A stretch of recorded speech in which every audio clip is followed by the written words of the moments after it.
kesibukannya jadi dirut baru? Harus sibuk. Sibuk ya? Kalau saya sih mikirnya kalau di satu perusahaan tidak sibuk, sudah mulai tenang, semua sudah berjalan lancar, itu pasti ada yang nggak beres. Nggak beres ya? Harus disibukkan lagi. Iya.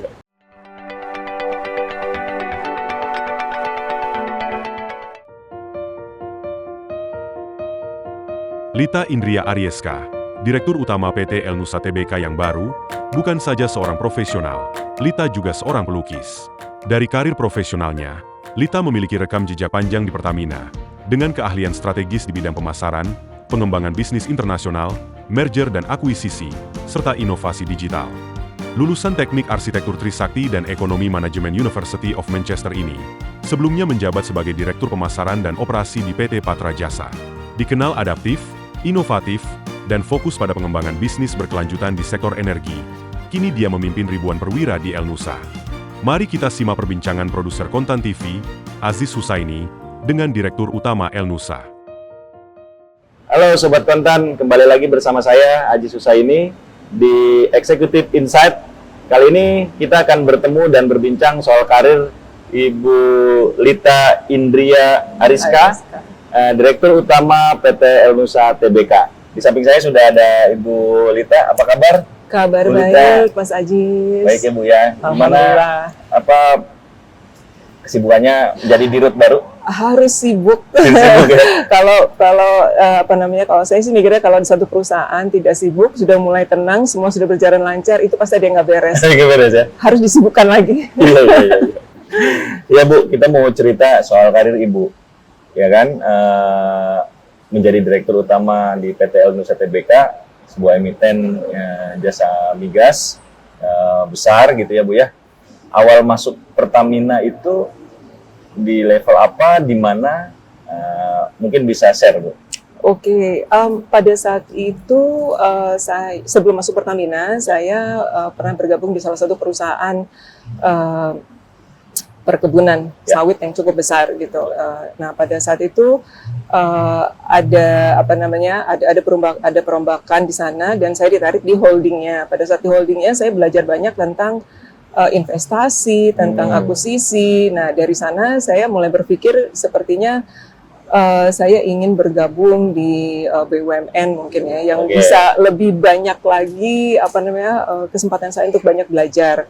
Jadi pada saat itu saya berpikir kebetulan ada tawaran dari Pertamina ingin masuk ke renewable energy dan mereka benar-benar belum ada pada saat itu.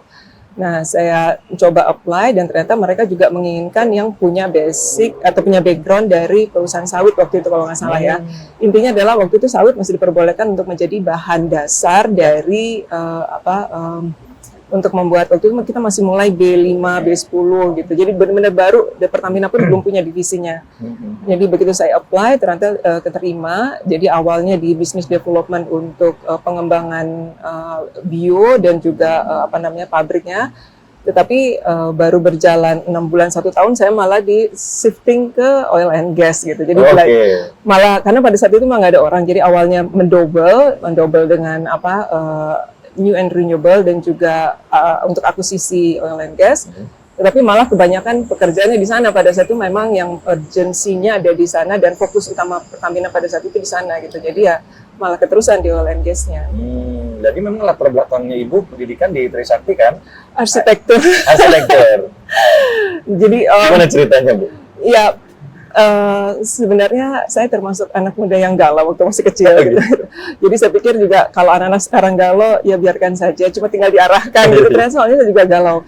Jadi waktu itu sempat diterima di salah satu universitas negeri, tapi keterimanya ekonomi gitu kan. Jadi terus saya pikir ekonomi, akuntansi, aduh pelajarannya pasti nggak enak banget. Gitu bayangin kerjanya juga nggak enak banget. Dan masih ada waktu, ada pembukaan waktu itu, coba deh kalau arsitek seperti apa, taunya kayaknya cukup menyenangkan, ketemulah dengan teman-teman baru, pada saat itu teman-temannya keren-keren banget. Saya yang biasanya pas SMA tuh bukan orang yang banyak teman, bukan orang yang ngetop, jadi saya pikir ketemu dengan orang-orang yang keren-keren, cakep-cakep, ya udah kayak di sini aja deh gitu. Jadi tuh ke Trisakti tuh waktu itu. Sekalian pindah. Memang menginginkan jurusan arsitek itu? Sebenarnya enggak juga. Jadi waktu kecil banget saya sempat ngeliat buku-buku apa namanya, kita kan suka nulis-nulis apalah waktu kecil gitu kan. Betul-betul Nah di situ gambar ya. sebenarnya saya kepengen ke apa ya istilahnya, pertambangan atau migas lah, pokoknya saya suka banget melihat orang-orang kerja di proyek pakai helm gitu ke pelosok-pelosok gitu kan. Iya. Nah jadi saya baru kepikiran, sekarang saya seperti itu gitu. Ternyata baru dicapai sekitar setelah 30 tahun yang kemudian. Saya baru ingat lagi, ternyata saya pernah nulis, saya punya cita-cita Ternyata seperti dulu itu. punya bayangan itu. Punya bayangan itu. Tapi kalau masuk arsiteknya sendiri, lebih kepada saya juga suka seni gitu kan. Jadi saya pikir satu-satunya bidang studi yang mengcombine antara seni dan juga eksak itu adalah arsitektur gitu. Oke. Jadi saya masuk ke sana walaupun begitu lulus nggak pernah kerja jadi arsitek, jadi hanya by training aja saya langsung bekerja di business development sejak awal. Begitu Ibu masuk ke Pertamina, ada nggak ilmu arsitek Oh, yang diterapkan? ada. Jadi saya pikir gini, pada saat kita belajar dulu di baik di SMA, SMP atau kuliah atau bekerja, sebenarnya pembelajaran itu sangat luas ya, jadi tidak melulu terhadap ilmunya, tetapi kita melihat bahwa ternyata pada saat kita mempelajari sesuatu yang indah itu kalau diterapkan di tempat yang lain itu juga bisa. Pada saat kita menghitung bangunan harus seperti apa, kita menghitung di dalam ilmu yang lain itu bisa. Jadi sebenarnya yang kita pelajari pada saat kuliah ataupun bekerja itu adalah bahwa ilmu itu sebenarnya bisa diterapkan di bidang studi apa saja, tetapi justru non eksaknya itu yang sebenarnya jauh lebih besar yang kita pelajari. Jadi pada saat kuliah dulu kan disiplin waktu itu sangat penting ya. Kalau enggak ya biasa kita kebut semalam gitu ya. Jadi sebenarnya ya disiplin, kemudian bagaimana kita juga berhadapan dengan orang lain, networking itu sebenarnya yang paling penting pada saat kita kuliah ataupun dalam pembelajaran hidup lah gitu. Jadi ternyata dampak itu jauh lebih besar daripada pelajaran eksaknya itu sendiri. Nah begitu Ibu di Pertamina, bisa diceritakan bagaimana kemudian berkarir masuk ke Patra Jasa, terus kemudian di Elnusa. Sebenarnya saya harus berterima kasih kepada pimpinan-pimpinan saya. Jadi karena saya pas masuk di waktu itu namanya PIMR, intinya di Business Development Strategic lah. Ya. Kami kebanyakan experience hire walaupun campur ya, ada yang real dari Pertamina juga. Di situ kami belajar bagaimana saling bertukar ilmu. Tetapi kalau saya lihat atasan-atasan saya itu sangat inspiratif. Jadi mereka memberikan kebebasan kita untuk berpikir, kebebasan kita untuk menerapkan bukan menerapkan ya, kalau kita memiliki ide, mereka bilang kamu butuh apa, saya support, coba jalankan gitu. Jadi menurut saya sangat suportif Bu ya. keren banget mereka itu sangat bagus lah, banyak ya, maksudnya bukan hanya atasan-atasan saya tapi peers kami juga. Pada saat itu saya diberikan opportunity yang luar biasa untuk menemukan teman-teman yang luar biasa juga, atasan-atasan yang luar biasa.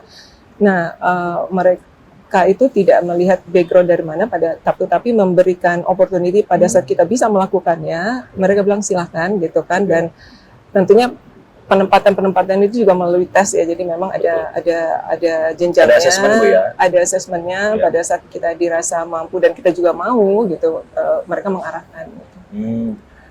Bu, bagaimana cara beradaptasi ketika naik jenjang karir, Bu? Kan pasti terus meningkat. Nah, itu seperti apa sebagai seorang leader mungkin ya yang akan dipersiapkan menjadi leader? Nah, itu bisa diceritakan bagaimana, Bu? Iya, sebenarnya kalau dipikir-pikir lagi itu sebenarnya pertanyaan yang paling susah dijawab. Kadang-kadang saya tidak tahu bagaimana menjawabnya. Karena kita semua jalani saja dengan baik gitu kan. Jadi terutama berbuat baik pada orang lain sih sebenarnya.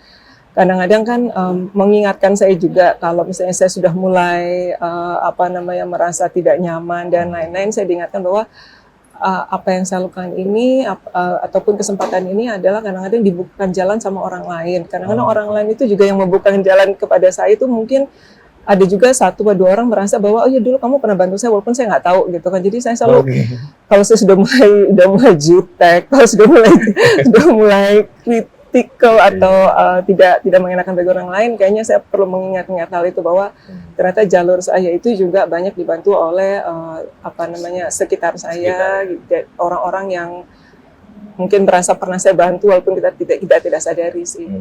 Dan orang itu pun secara ini terbantu sama ibu ya selama. Saya juga tidak tahu ya maksudnya, cuma ya pastinya kalau kita di pekerjaan pada saat kita bekerja dengan sungguh-sungguh, pada saat kita bekerja dengan baik gitu kan, nanti segalanya akan lebih mudah gitu. Dan tadi pertanyaan mengenai adaptasi itu memang tidak mudah sih beradaptasi gitu, karena pada saat kita mulai naik, ternyata sih gue bilang naik gitu, semakin sepi, semakin gitu ya Bu ya? Semakin tidak banyak teman. Kalau dulu di awal kita kalau makan siang bisa dengan siapa saja, sekarang saya harus makan sendirian kadang-kadang. Semakin sedikit, semakin sepi, semakin kesepian. Jadi circle-nya semakin sedikit. Saya tidak tahu apakah memang demikian atau tapi itu yang saya alami. Tapi intinya adalah berusaha untuk beradaptasi dengan baik dan mendengarkan gitu. Mungkin itu juga yang yang saya coba untuk asah gitu kan, mencoba untuk bisa beradaptasi dengan teman-teman, beradaptasi dengan lingkungan yang baru, walaupun tentunya sulit ya karena beradaptasi sekaligus saya harus mulai mengerti mapping dan lain-lain. Tapi ya semua dijalanin aja, mudah-mudahan kalau kita niatnya baik dan kita punya tujuan akan lebih mudah sih. Bu, bisa diceritain soal sekolah ibu di luar negeri? Waktu itu tahun berapa? Udah lama banget. Udah lama ya? Begitu lulus kuliah itu saya sempat kerja sebentar sih di suatu perusahaan perusahaan besar juga di Indonesia. Tapi pada saat itu teman saya bilang sekolah yuk gitu. Saya pikir oke lah sekolah ini gitu. Oh gitu ya. Jadi tapi sebelum itu teman saya berarti itu sebelum masuk Pertamina ya berarti ya? Oh belum itu jauh begitu lulus begitu selesai lulus S1 gitu. Jadinya saya pikir oke, saya sekolah gitu, tapi sebelumnya tadinya saya mau sekolahnya di US, tapi ternyata orang tua saya bilang di UK aja gitu, karena orang tua juga di UK sekolahnya gitu, jadi oke lah gitu, mungkin lebih dekat juga dari sini, kalau di sana agak terlalu jauh gitu.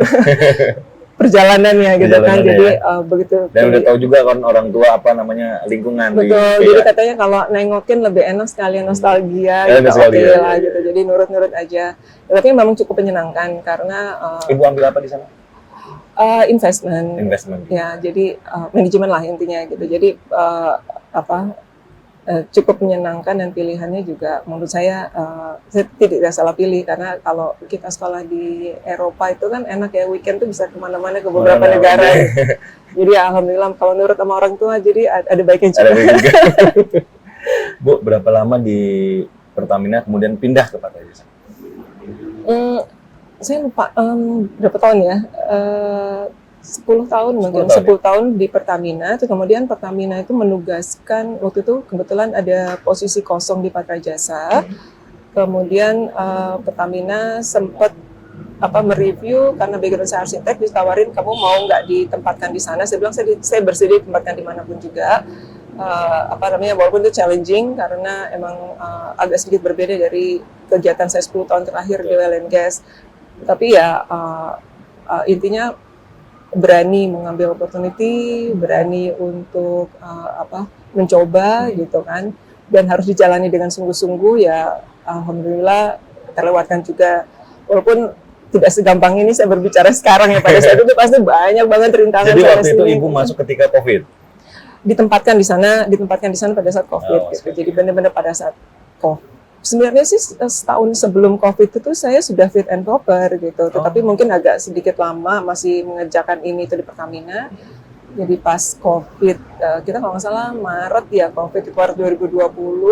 Betul, Maret 2020. 2 bulan kemudian penempatan saya di sana gitu. Jadi waduh, tapi ya sudah. Mei berarti ibu ya? Ya. Mei 2020 Mei Juni ya. Di situ ibu direktur pemasaran dan operasi. Yang tantangannya luar biasa ketika COVID. Iya, karena begitu masuk pemasaran dan operasi dan direktur keuangannya kosong gitu. Karena Oke. jadi saya menjabat sebagai direktur keuangan Keuangan juga. dan pemasaran juga. Betul. Nah, Apa yang Ibu rasakan waktu itu ketika menempati itu dan kondisi COVID? panik. Pastinya panik. Tetapi saya punya apa namanya atasan-atasan yang dulu beberapa direktur-direktur yang dulu di Pertamina sempat bertemu gitu kan. Dan mereka memberikan, maksudnya atasan-atasan yang di Pertamina dulu, mereka memberikan apa namanya beberapa wejangan, arahan gitu kan.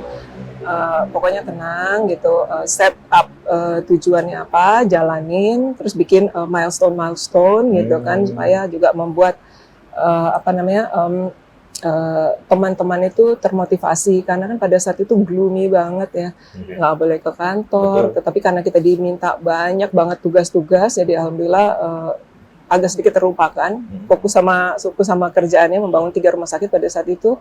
Ya alhamdulillah semua bisa Di saat jalan. COVID membangun rumah sakit ya? Yes, karena waktu itu kan Permintaan urgent pemerintah lah ya, ya waktu betul itu. betul, membangun 3 rumah sakit COVID, rumah sakit darurat COVID, Darurat ya. sorry. Dan ya kebetulan di teman-teman yang sudah ada di Patra Jasa juga sangat helpful, mereka bisa bekerja sama juga dengan baik, memberikan banyak informasi sehingga kita bisa menjalankan semua tanggung jawab dan juga target dapat tercapai. Itu yang paling menantang buat Ibu selama karir? Kalau dibilang menantang, segala hal itu menantang sih. Karena pada saat kita masuk ke lingkungan yang baru, pasti ada tantangan baru gitu kan, suasana baru, orang baru, teman-teman yang baru juga menantang buat saya, karena kita kan juga harus mengenal mereka seperti apa, mengenal kemampuan mereka seperti apa yang harus saya berikan, apa yang kira-kira bisa saya minta. Betul. Gitu. Jadi dimanapun juga berada, menurut saya adalah tantangan, tapi juga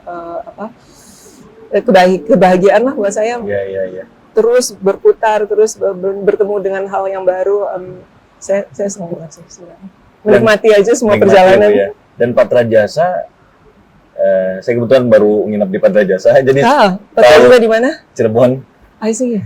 Jadi kelihatan begitu berubah. Itu memang desainnya Ibu sejak Oh bukan, kalau Cirebon itu saya masuk hanya meresmikan. hanya harus Iya. Jadi waktu saya masuk sana, teman-teman yang direktur dan juga misalnya tim sebelumnya yang sudah merancang, begitu saya masuk, saya tinggal meresmikan saja kalau itu. Iya. Kira-kira berapa tahun tuh Ibu ada di Patra Jasa waktu itu ya? 2 tahunan aja kok. 2 tahun ya? Nggak begitu Nah lama. kemudian pindah ke, Ditarik balik ke Pertamina. oh dibalik. Ya, minta balik biasanya ke kalau Pertamina itu menempatkan timnya untuk diputar biasanya 3 tahun. Oke. Nah, cuma pada saat itu memang ada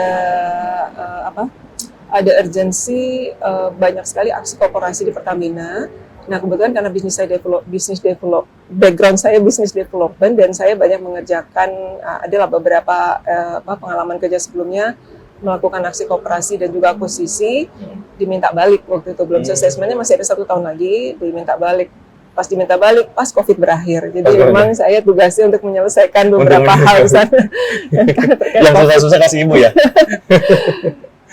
Balik ke Pertamina, Ibu menjabat sebagai apa di? Pada saat ditarik ke Pertamina Bali itu VP portfolio untuk menangani anak-anak perusahaan Pertamina yang non oil and gas. Okay. Jadi sebenarnya menangani Patra Jasa Sama juga ya, Patra ya. Jasa ya. Patra Jasa Pelita, PBMIAC, ATPI dan ada satu lagi Tugu ya, PDJ, betul. asuransi ya. Intinya anak-anak perusahaan yang di luar dari oil and gas. Nah, dan itu Ibu yang mengomandoi ya, melihat bagaimana portofolio mereka bagus apa enggak ya. Iya, jadi setting target dari Pertamina, mengkomunikasikannya, terus kemudian ya ini portfolio lah, maksudnya take care portfolionya, dan juga bisnis development kemana, arahnya kemana, RJPP-nya bagaimana, gitu. Diskusi lah dengan direksi-direksinya. Gitu. Banyak juga berarti yang Ibu tangani waktu itu ya? 5, saya cuma 5. 5 tapi kan Ya lumayan, tapi lumayan besar-besar juga tuh. Tugu kan TBK. Sebenarnya paling susah itu bukan besarnya, tetapi 5 itu sangat berbeda backgroundnya. Oh iya. Jadi background yang berbeda-beda itu yang membuat sedikit lebih kompleks sih. Iya, lebih kompleks ya Bu ya. Ya, tapi emang saya suka tantangan, jadi nggak masalah. Suka yang kompleks. Betul. Nah kemudian Ibu ditugaskan menjadi direktur utama di Elnusa, waktu itu kepikiran apa, Bu? Waktu itu memang agak mendadak sih. Sebenarnya bukan mendadak ya. Kira-kira beberapa minggu sebelumnya memang sudah diinformasikan adanya pergantian di direksi. Sempat mendengarkan isu bahwa saya akan ditempatkan di salah satu anak perusahaan ataupun di subholding gitu kan. Tapi karena saya belum dipanggil ya saya santai aja, nggak saya begitu tanggapi gitu. Nah tiba-tiba saya dipanggil bersama direktur SPPU pada saat itu SPPU di Pertamina, diminta bahwa nanti dipanggil oleh manajemen dan direksi Pertamina bahwa nanti saya akan ditempatkan di sana di salah satu perusahaan. Saya bilang kamu siap nggak? Oke, saya pokoknya intinya dimanapun saja oke gitu. Tapi saya nggak menyangka kalau sebagai dirut gitu. Jadi masih salah satu direksi saya pikir. Nah kemudian melewati beberapa tes, diminta untuk interview beberapa kali sampai interview terakhir adalah Danantara gitu. Selesai dari ada wawancara dengan Danantara ya? Ya, semua direksi ada wawancara dengan Danantaranya. Jadi kalau dulu BUMN ya, kalau sekarang Danantara. Ya. Jadi selesai dari Danantara, tiba-tiba di call bahwa di call oleh direktur SDM-nya Pertamina. Ya. Kalau jadi direktur utama siap nggak? Saya bingung juga jawabnya, tapi saya harus siap sih. Dimanapun ditempatkan, saya sudah janji kan waktu itu sama Pertamina, kita juga sign kok dimanapun ditempatkan, dan ini selama ini apa? Berarti sama Pak Andi waktu itu. Betul, ya siap aja gitu, jadi ya Bismillah aja deh. Iya. Nah sekarang bagaimana Bu? Sudah berapa bulan ya? 3 bulan. 3 bulan ya. Melihat 3 bulan ya tapi kan Ibu pernah juga menangani dan pasti tahu lah ya bisnis ini ya, karena Ibu kan pernah di oil and gas juga, jadi kan paham betul dong dengan bisnisnya Elnusa Bu ya. Paham. Kalau bilang paham betul ya paham lah gitu. Jadi karena memang di oil and gas-nya oke, tapi walaupun saya lebih banyak sebelumnya untuk merger and acquisition gitu. Bisnis development, tapi intinya adalah bagaimana membuat suatu perusahaan itu tetap bisa sustain, berjalan, dan intinya sih sebenarnya mengambil pokok-pokok dari ininya aja lah, dari manajerial ya, karena mengenai teknisnya sendiri kan semua bisa dipelajari, dan juga alhamdulillah teman-teman di Elnusa sangat luar biasa, sangat paham apa yang mereka kerjakan. Jadi tinggal berdiskusi, sedikit mengarahkan, men-setup ke depannya kita harus seperti apa. Mudah-mudahan sih bisa berjalan lebih baik lagi gitu ke depannya.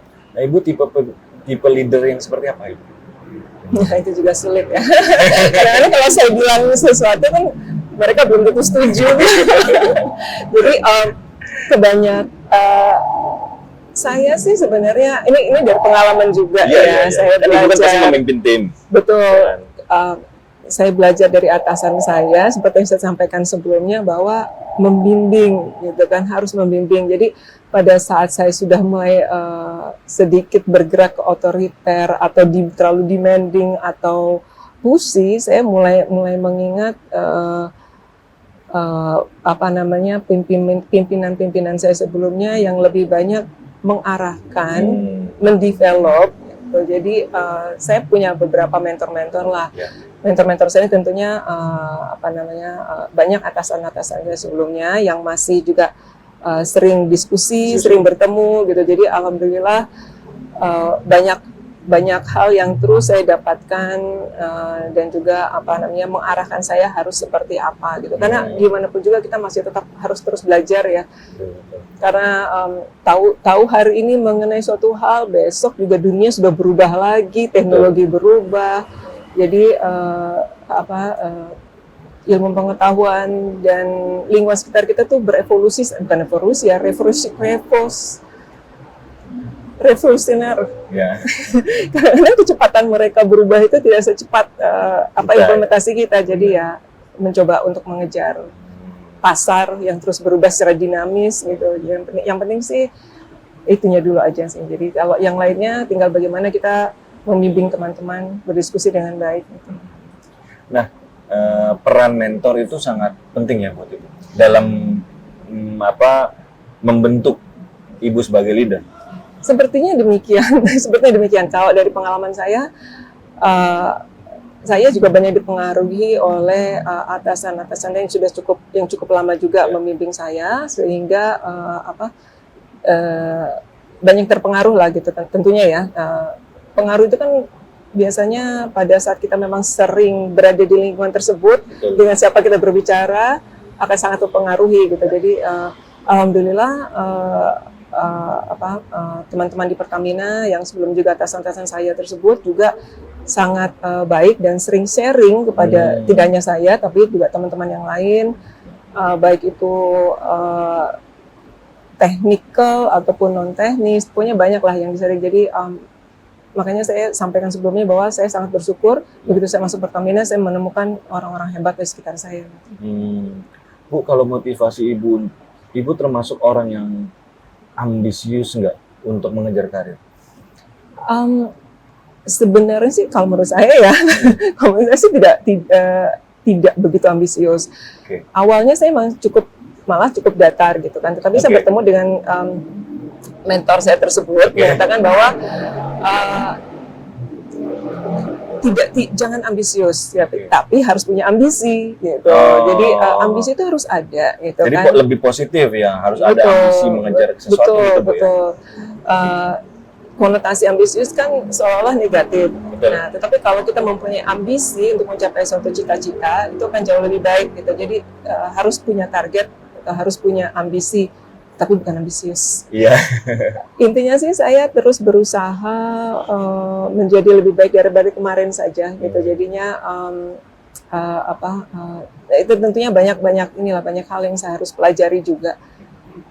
Peran orang tua dalam membentuk karir, dalam mencapai karir secemerlang ini apa? Terima kasih ya cemerlang. Peran orang tua kalau saya lihat bapak saya dan ibu saya itu justru membesarkan saya dan adik-adik itu cenderung sangat dimanjakan. Kami itu sangat super dimanjakan gitu. Jadi nggak apa-apa dong Bu? nggak apa-apa. Nggak apa-apa. Untungnya kami tahu diri juga ya, jadi positif gitu. Jadi saya juga kadang-kadang suka aneh juga nih ngeliat ibu bapak saya, karena nggak pernah marah. Apalagi ibu saya sama sekali nggak pernah marah. Kalau bapak itu juga tidak pernah marah, tapi tegas gitu kan. Dia sangat disiplin.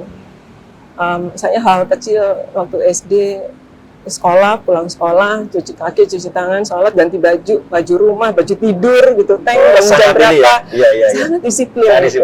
Kalau ibu lebih santai gitu, lebih easy going dan benar-benar yang sama sekali nggak pernah marah gitu. Terus lama-lama saya kadang-kadang suka kesal sendiri gitu kan, Bu, marah kayak sekarang gitu.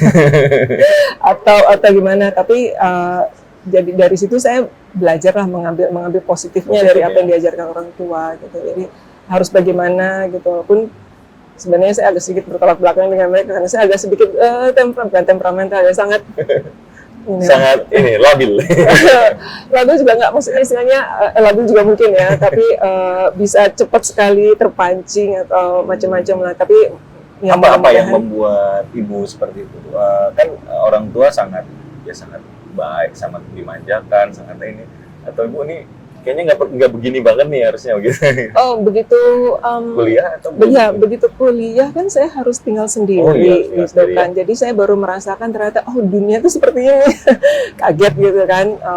Tapi justru saya belajar bahwa ada kalanya kita harus tegas, ada kalanya kita harus keras gitu kan. Tapi tidak melupakan kebaikan-kebaikan, karena kalau saya melihat perjalanan karir saya ini justru banyak sekali dibantu oleh orang-orang yang sangat baik, sangat baik. Jadi saya melihat orang-orang yang sukses, atasan-atasan yang sukses juga mereka sangat baik gitu kan. Jadi ujung-ujungnya mungkin kebaikan itu yang membawa mereka sukses. Jadi saya harus belajar juga bahwa menjadi baik itu nggak salah gitu kan. Jadi pernah ibu punya atasan yang otoriter? Ada ya. Nah itu juga berarti belajar bahwa jangan seperti itu. Iya, ada nggak perkataan orang tua Bu yang masih ibu ingat soal karir ibu? Kalau sebenarnya apa ya, sebenarnya sih banyak ya, banyak kalau tapi terus terang kalau Ibu harus begini, jadi ibu nanti kamu harus jadi ibu. enggak, Oh enggak ya. justru makanya saya agak bingung kalau ditanya tentang itu, karena sebenarnya orang tua saya sih tidak pernah men-set up saya harus menjadi apa. Jadi intinya orang tua saya hanya mengantar bahwa kalau kamu sudah menentukan pilihan, jalani dengan baik gitu. Oh, intinya oke. seperti itu. Jadi jangan disia-siain Nah, itu aja. tanggung jawab kamu ya, udah kamu pilih begitu Bu. Betul. Jadi lebih berat ke sini karena justru dikasih kebebasan Jadi gitu. kebebasan. Mm-mm. Iya. Nah, Bu, kalau sekarang kan sudah di Elnusa, memimpin ribuan. Berapa ribu ini di 3.000 ada Ibu? Yang Karyawan tetapnya sih nggak, yang tetapnya sekitar 1.800-an, Banyak ya, tapi Bu, ya. kalau yang tidak tetapnya totalnya itu sekitar 15.000. Apa nih kira-kira visi Ibu sebagai leader di Elnusa? Oke. Yang saya pikirkan saat ini, Elnusa kan services company ya, Betul. khusus untuk upstream. Ya. Fokus untuk upstream walaupun bukan fokus ya, memang kita fokus utamanya di upstream, tetapi kita sebenarnya adalah services terintegrasi. Ya. Kita memiliki layanan di upstream, midstream, downstream. Yang saya pikirkan sekarang ini adalah bagaimana kedepannya Elnusa akan terus tumbuh, akan sustain gitu kan. Ya, agak challenging sih sekarang ini. Kalau kita lihat target pemerintah di tahun 2029 kan pencapaian 1 juta barrel untuk oil dan juga 12 SCAF. MFCPD. Yes, terima kasih. Nah, jadi tentunya dalam waktu dekat yang target kita adalah pencapaian oil and gas gitu Yeah. kan. Jadi saya pengen saya pengen teman-teman ini memiliki jiwa business development, memiliki jiwa inovasi yang cukup tinggi supaya dari sana kalau menurut saya bisa dikembangkan dan juga nanti melihat ke depannya perusahaan ini bisa tumbuh terus sustain itu seperti apa gitu kan, karena kita selalu mencari hal baru dan juga terhadap lingkungan juga kita bisa peka gitu kan, karena challenge banyak banget. Market ya seperti tadi saya sampaikan bahwa market itu sangat dinamis gitu, dan juga teknologi malah Nah, itu dia. berganti setiap detik gitu kan. Jadi kepekaan kita bagaimana Nah, kita itu sangat ini ya. Teknologi informasi itu Ibu sangat concern juga ya. bukan hanya teknologi informasi, tetapi misalnya teknologi yang dipakai untuk oil and gas sendiri itu sangat cepat sekali juga perubahannya. Contohnya misalnya kita memakai contohnya kita sekarang berada di warehouse ya. Ini ada mobil-mobil. Ini sebenarnya sudah dipakai sudah lama mobil-mobil ini Fibro. Bisa dipakai di konvensional gitu kan. Tetapi apabila kita harus membeli yang baru, itu kan memiliki biaya yang cukup tinggi. Betul. Gitu. Nah, teman-teman itu berinovasi untuk bisa meredevelop lah bahwa nanti mobil ini bisa dipakai juga untuk IOR, untuk tambang, untuk yang lainnya, sehingga kita ada penghasilan baru lagi gitu. Intinya saya kepengen bahwa teman-teman ini memiliki jiwa entrepreneurship juga ya di ini supaya yaitu bersama-sama kita bisa tumbuh. Betul. Tidak hanya mengerjakan day to day clerical, bahkan baik itu di yang bergerak di bidang yang di bagian SDM maupun di bagian aset maupun di bagian finance, tetap kita challenge untuk melihat dan juga menjawab tantangan yang ada di sekitar. Bu, sebagai leader perempuan, apa tantangannya Bu? Direktur utama perempuan. Pasti tantangan banyak ya. Apalagi kita sekitarnya memang dunia laki-laki lah. Maskulin ya? Gitu. Betul, maskulin. Tetapi seperti yang saya sampaikan juga sebelumnya bahwa alhamdulillah bahwa di Pertamina ini itu sangat menghargai diversity. Oke. Jadi tidak ada perbedaan antara laki-laki dan perempuan. Jadi pada saat contohnya pada saat saya ditempatkan di sini saja mereka sudah mengantisipasi bahwa tidak hanya di salah satu direktorat ya, mungkin saja di direktur utama kita nggak pernah tahu. Jadi sebelumnya gitu kan, jadi kesempatan itu selalu terbuka gitu kan. Oke.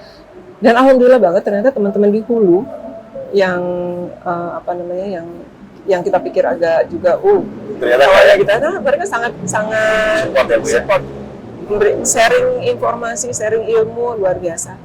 Jadi nggak ada problem ya, nggak ada perbedaan antara leader perempuan yang di anak buahnya laki-laki itu nggak ada gap ya Bu ya? Bagi saya nggak ada, mungkin bagi mereka untuk membiasakan diri dengan yang perempuan. Jangan saya di mereka. Saya. Jadi laki-laki harus mulai adaptasi lagi karena ada leader perempuan. Bu, terakhir Bu, soal hobi. Hobi. Ini Ibu hobinya tenis katanya. Oh, ya, Olahraga? saya suka olahraga, intinya suka olahraga gitu. Saya jadi ingat yang tentang orang tua tadi. Jadi waktu saya juga bingung, salah satu tidak pernah ditargetkan untuk menjadi seseorang sama orang tua saya, tetapi mereka selalu menargetkan bahwa saya harus bisa olahraga. Harus bisa olahraga? Ya, saya belajar berenang sejak umur 2 tahun gitu kan. Jadi saya sendiri nggak tahu kenapa. Itu jadi sudah dibawa oleh orang tua saya Di untuk klub ya? diajarin berenang sendiri umur 2 tahun gitu. Jadi karena saya pindah-pindah, jadi masuk klub tuh susah banget. Padahal kepengen banget masuk klub supaya bisa ikut pertandingan, pengen. Jadi atlet. Salah satu pernah cita-cita saya adalah ikut Olimpik gitu, tapi ya agak jauh gitu. Jadi ternyata satu-satunya yang orang tua saya arahkan hanya untuk bisa di olahraga gitu. Jadi memang waktu kecil juga saya rajin ikut pertandingan untuk berenang. Nah kemudian karena susah, mulai berenang tuh susah di tempat umum, pengen bikin kolam renang sendiri di rumah juga agak terbatas gitu kan. Jadi sudahlah, yang dekat rumah ada lapangan tenis gitu, jadi ya rajin tenis aja walaupun nggak jago-jago banget. Yang intinya saya suka olahraga sih, saya senang banget sama olahraga. Jadi renang itu masih dilakukan nggak sama Ibu? Jarang banget. Ya. Udah jarang Udah banget. jarang banget. Nah, sekarang tenis aja. Olahraga tenis, sama saya suka menggambar dan melukis gitu. Oh iya, Yes. melukis ini apa Ibu apa ini ya, pemandangan atau kota-kota kan Ibu arsitek tuh. Enggak, macam-macam aja. Apa yang ada di pikiran saya. Jadi biasanya dulu memang kalau waktu kecil kalau saya lagi kesel, emosi kan biasanya saya olahraga. Cuma karena olahraganya udah makin sulit dan di luar juga terbatas tempatnya, jadi biasanya saya gambar kalau saya udah mulai emosi. Jadi makanya kalau ngelihat gambar-gambar saya nanti kapan-kapan saya perlihatkan. Boleh Bu. Itu semua warnanya ngejreng, itu lebih kepada mungkin saluran dari emosi. Dan itu beneran bisa tersalurkan ya? Iya, Ketika Ibu alhamdulillah. menggambar ya? Iya, soalnya kalau nggak gambar biasanya saya malah jadi marah gitu. Jadi kasihan tim saya. Supaya saya nggak marah dengan mereka atau marah dengan orang sekitar saya mendingan ambil kertas dan saya gambar gitu biasanya. Sampai sekarang? Sampai sekarang. Sudah dipamerkan belum? Pernah ikut Pernah, beberapa pameran, dijual juga. Oh gitu. Ya, lumayan. Sekarang Potensi. gambarnya apa? Sekarang lebih ke mana gambarnya? Saya bingung ya, karena terakhir ini saya lihat malah banyak binatang. Oh, binatang. Binatang, tapi binatangnya juga yang tidak pure seperti gambar binatang. Jadi misalnya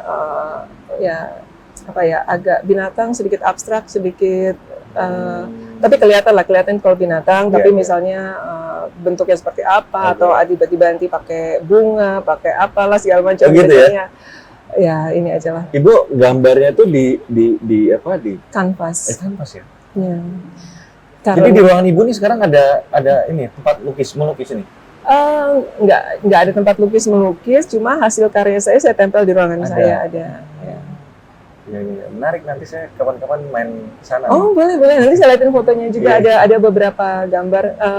Cuma ya itu gambarnya memang ngejreng semua warnanya. Kalau ditanya kenapa, saya sendiri awalnya nggak nyadar gitu. Cuma karena sering ditanya sama orang, jadi saya mulai merhatikan pada saat saya mulai menggambar. Oh ternyata saya mulai menggambar pada saat saya emosi. Jadi kalau misalnya lagi tenang, lagi suka tuh susah banget menggambar. Bu, tadi yang gambar itu lukis itu berapa paling mahal dijual? 500 juta. 500 juta? Serius Bu? Serius. Luar biasa loh itu. Saya sendiri kaget.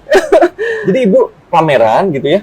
Atau ibu ikut pameran wak- secara sukarela atau gimana? Nggak sengaja. Jadi waktu itu saya sempat pasang di media sosial. Jadi ada gambar, terus kemudian ada yang nawar. Begitu ada yang nawar, lagi ngobrol-ngobrol. Saya iseng aja sih ngomong harganya berapa gitu kan. Terus ternyata Oke. orangnya oke gitu aja. Oke, silakan. Luar biasa. Itu tahun berapa terjadi itu? 2002. Oh, yang 500 juta ini Iya. ya. Saya 2021 atau 2022 gitu. Sebelum-sebelumnya sudah ada juga, tapi range-nya mungkin hanya sekitar antara 5 juta, 10 juta, 20 juta gitu. Ya rata-rata lukisan kanvas ya. Harganya kira-kira segitu. Yang ini sebenarnya saya iseng ngomongnya gitu. Awalnya saya bilang nggak dijual gitu kan, cuma ya akhirnya, Menarik ya. oh iya, menarik banget. Menarik ya. Saya juga kaget. Secara ibu seorang yang mengurus orang portofolio, ibu punya portofolio di bidang seni lukis, ya kan? Ya. Itu kemampuan yang nggak semua orang punya, apalagi berkarir di profesional gitu ya Bu. Masih punya waktu untuk melukis? Nah, lukisan kadang-kadang iya. Jadi ya pada saat emosi tersebut, jadi makanya lukisan saya itu selesainya suka bertahun-tahun. Paling cepat ibu bisa menyelesaikan lukisan itu berapa Kalau bulan? kanvas Kanvas. kalau oil itu kan memang harus tunggu kering baru kita mulai ngelukis lagi. Kalau mungkin dengan kurun waktu harus nyambi gitu Nyambi, ya. iya. Mungkin antara 6 bulan sampai 1 tahun. 6 bulan 1 tahun ya. Iya, paling cepet. Itu udah sempurna jadi itu ya. Nggak pernah jadi. Nggak Jadi jadi. saya kalau misalnya walaupun sudah ada dipajang juga di rumah gitu kan, setiap lewat ini kayaknya kurang. Jadi nggak akan pernah jadi sih. Jadi setiap lukisan ibu itu selalu disimpan ya. Ada yang disimpan, ada yang saya kasih ke teman, ada yang hadiah ulang tahun buat teman-teman gitu, macam-macam. Iya. Waduh, ini ketemu sama seniman juga nih, Dirut yang punya jiwa seni. Itu membantu nggak untuk Membantu emosi ini, penyaluran emosi. Emosi ya Bu ya. Iya. Jadi memang karir ibu cukup banyak yang istilahnya banyak tantangannya, tapi juga ibu mulai banyak dikasih penugasan di beberapa tempat ya. Jadi bukan cuma di satu tempat gitu ya Bu ya. Nah itu yang membentuk ibu sebagai leader ya Bu ya. Iya, kalau menurut saya memang leader itu kan bukan saya yang bicara ya, gitu maksudnya. Kalau orang lain sudah mencap saya sebagai leader ya alhamdulillah gitu. Tapi memang perjalanan karir saya ini juga tidak instan gitu. Kalau menurut saya memang tidak ada sesuatu di dunia ini pun yang instan gitu. Semua harus dijalani, dikembangkan gitu kan. Baru nanti akan terbentuk dengan baik gitu. Jadi maksudnya hasil yang saya dapatkan sekarang itu adalah apa yang telah saya kerjakan sebelumnya, baik itu usaha saya dan juga bantuan tentunya orang-orang sekitar saya, lingkungan saya, perusahaan, teman-teman dan orang tua, keluarga, banyak lagi deh pokoknya. Menurut saya keberhasilan yang saya capai saat ini tentunya kontribusi banyak orang, banyak pihak. Bu, terakhir Bu, untuk generasi Z ini untuk membangun karir itu seperti apa?